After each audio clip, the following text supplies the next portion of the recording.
Après l'âge de 30 ans, Cristiano Ronaldo a marqué 502 buts en 594 matchs. Pourtant, avant la trentaine, El Bicho ne comptait que 463 réalisations en 718 matchs. De telles statistiques soulèvent inévitablement une question. À quel âge les footballeurs atteignent-ils leur pic de performance et pourquoi des exceptions existent? Si l'on considère souvent que le pic de forme des footballeurs se situe entre 22 et 25 ans, alors comment expliquer l'anomalie Cristiano Ronaldo? Si l'on suit cette logique, le Portugais aurait dû atteindre son prime bien avant ses 30 ans. Alors, pour comprendre ce phénomène, il va falloir chercher les différents critères qui font qu'un joueur atteint son pic de performance et surtout comprendre comment des exceptions peuvent se produire. Selon l'étude réalisée par The Athletic, le pic de forme dépend principalement d'un seul facteur, le poste du joueur. En effet, le moment où les joueurs sont au meilleur de leur capacité ne survient pas au même âge selon le poste qu'ils occupent. À l'aide de ce graphique, il est possible de connaître à quel âge les joueurs de Première Ligue atteignent leur pic de performance selon leur poste entre 2010 et 2021. Pour le poste de gardien de but, le pic de performance est estimé entre 27 et 29 ans. Cette moyenne est la plus élevée de tous les postes et elle peut s'expliquer car très peu de jeunes gardiens sont titularisés au très haut niveau à cause de leur manque d'expérience. Les entraîneurs vont souvent avoir tendance à opter pour des gardiens qui ont déjà fait leurs preuves et donc par conséquent bien plus âgés. À Tottenham, cette dure réalité s'est concrétisée durant le match aller de Ligue des Champions qui opposait les Spurs à l'Atlético de Madrid. Le portier tchèque inexpérimenté de 23 ans, Antonín Kinský, a été préféré au gardien titulaire de 29 ans, Guglielmo Vicario, pourtant habitué des grands rendez-vous.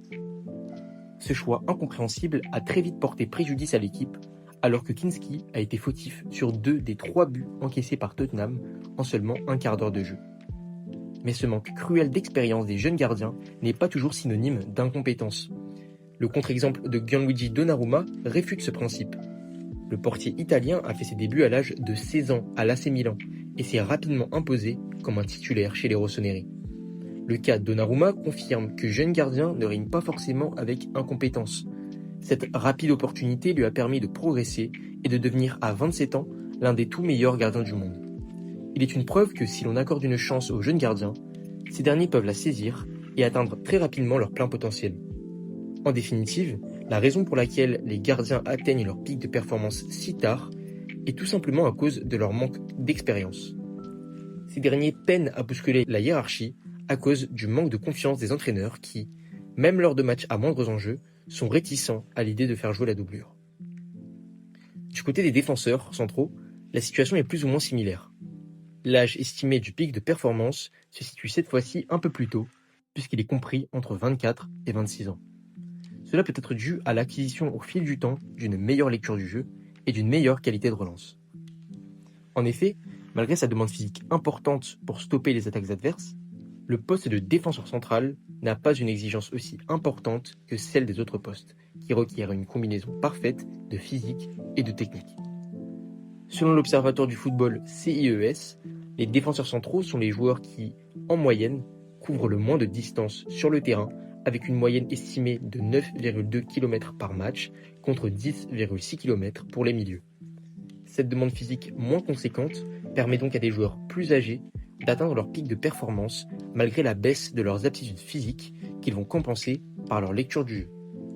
À l'image des gardiens de but, les postes moins physiques permettent aux joueurs d'atteindre un prime tardif qui nécessite davantage d'expérience que de capacité physique. Leur longévité est par ailleurs significative. Certains grands défenseurs ont pu continuer à jouer à un très bon niveau. C'est par exemple le cas de Thiago Silva, qui jusqu'à l'âge de 40 ans a pu jouer au plus haut niveau.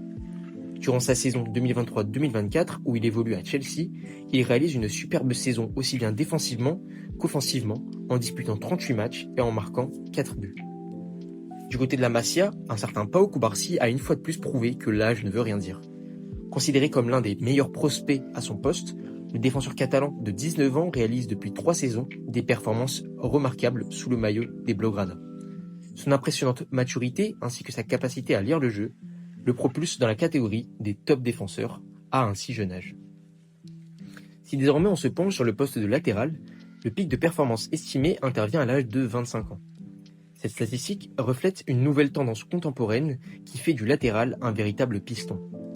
pièce maîtresse des tactiques, les latéraux doivent désormais répondre à une demande de plus en plus offensive. Ces derniers ne doivent plus se contenter de défendre, ils doivent également apporter un soutien offensif en multipliant les dédoublements. Ces allers-retours constants entre l'attaque et la défense demandent un bagage physique essentiel pour répondre aux besoins modernes du poste. C'est donc pour cela que les profils jeunes sont privilégiés. Ils sont souvent des joueurs qui allient endurance impressionnante, vitesse, puissance et technique.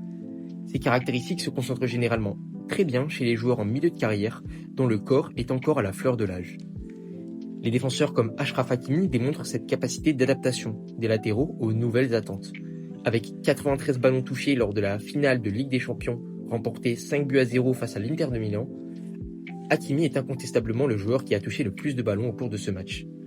Lors de la saison 2024-2025, le Marocain termine la saison avec des statistiques irréelles, 9 buts inscrits et 12 passes décisives pour un défenseur latéral. Le poste de milieu est également très paradoxal. D'une part, le milieu est un joueur qui couvre une énorme zone du terrain. La demande physique est extrêmement rigoureuse et doit être combinée à un bagage technique irréprochable. Cela explique pourquoi le pic de performance des milieux de terrain survient généralement entre l'âge de 24 et 26 ans. L'exemple de Declan Rice est extrêmement parlant. Lors de la saison 2024-2025, l'Anglais, âgé de 26 ans, a réalisé une saison tonitruante. Il ne semble donc pas anormal de penser que Rice a d'ores et déjà atteint son pic de performance et que celui-ci se prolonge cette saison encore. Toutefois, le poste de milieu regorge de spécificités. Chaque joueur a un rôle différent selon son profil, la tactique mise en place, etc. Tandis que certains milieux jouent un rôle plus défensif qui nécessite une endurance physique primordiale, davantage présente chez les jeunes joueurs, d'autres profils plus atypiques tirent parfois leur épingle du jeu et constituent des exceptions. Les régistas, souvent positionnés très bas sur le terrain, évoluent comme des numéros 10 de façon reculée. En jouant théoriquement comme un numéro 6 devant la défense, ces milieux extrêmement techniques comblent leur manque de physique par leur excellente qualité technique. Bernardo Silva a par exemple brillé lors de la saison 2023-2024 sous les ordres de Pep Guardiola. Positionné très bas sur le terrain, le Portugais a su imposer son tempo en se positionnant comme le métronome de l'équipe à l'âge de 30 ans. Preuve que même plusieurs années après le pic de forme présumé, certains joueurs peuvent continuer à jouer au plus haut niveau en adaptant leur style de jeu. Si cette fois-ci on se concentre sur les ailiers, ils atteignent souvent deux primes. L'un à un très jeune âge où l'explosivité et l'insouciance leur permettent de faire de nombreuses différences, et l'autre aux alentours de 26 ans. Lamine Yamal en est le parfait exemple. Ces statistiques illustrent parfaitement la précocité des ailiers modernes.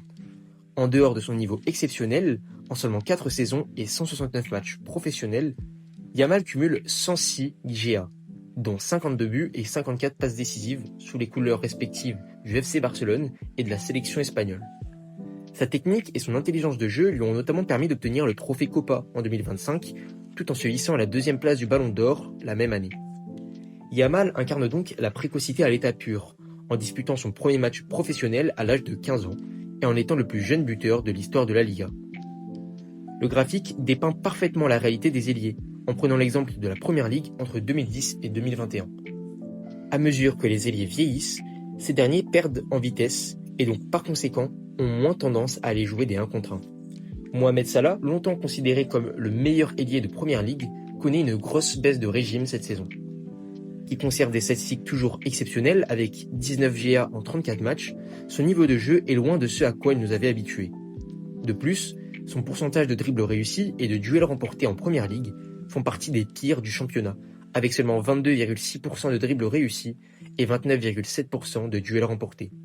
À titre de comparaison, lors de l'une de ses meilleures saisons où il remporte le Ballon d'Or africain avec 58 GA en 52 matchs à l'âge de 25 ans lors de la saison 2017-2018, l'Égyptien enregistre un taux de dribble réussi de 62,7% et 38,7% de duels remportés. Cette comparaison dépeint de façon claire la baisse de niveau provoquée par le vieillissement du corps entre un jeune footballeur frais d'une part et un footballeur vieillissant gêné par des pépins physiques après plusieurs années au plus haut niveau. Enfin, en ce qui concerne les attaquants, le pic de performance est extrêmement difficile à évaluer. Souvent estimé aux alentours de 27 ans, ce pic de forme semble indissociable de la figure d'Ousmane Dembélé.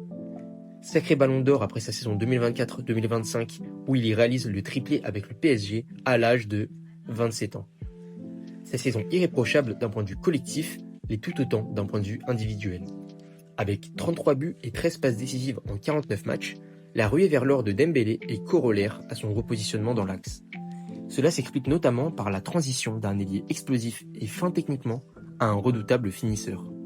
Sa reconversion tardive s'accompagne inévitablement d'une hausse de son intelligence de jeu, malgré le fait que ses capacités physiques soient amoindries par l'âge. À Barcelone, en 2023, Dembélé avait été flashé à plus de 36,6 km/h, contre seulement 33,7 en 2025.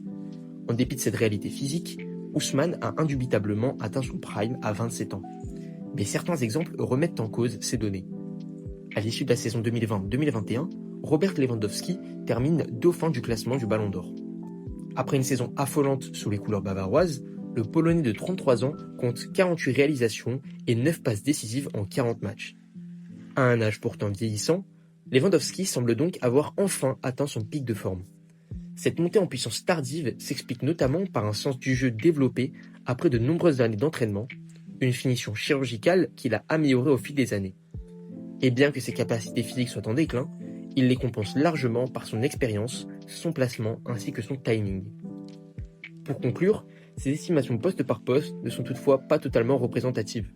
Certaines exceptions persistent tout de même, prouvant que le pic de performance varie d'un joueur à l'autre. D'autres facteurs peuvent également influencer leur performance. L'hygiène de vie ou encore les blessures du joueur sont parfois des critères déterminants en ce qui concerne le prime des joueurs.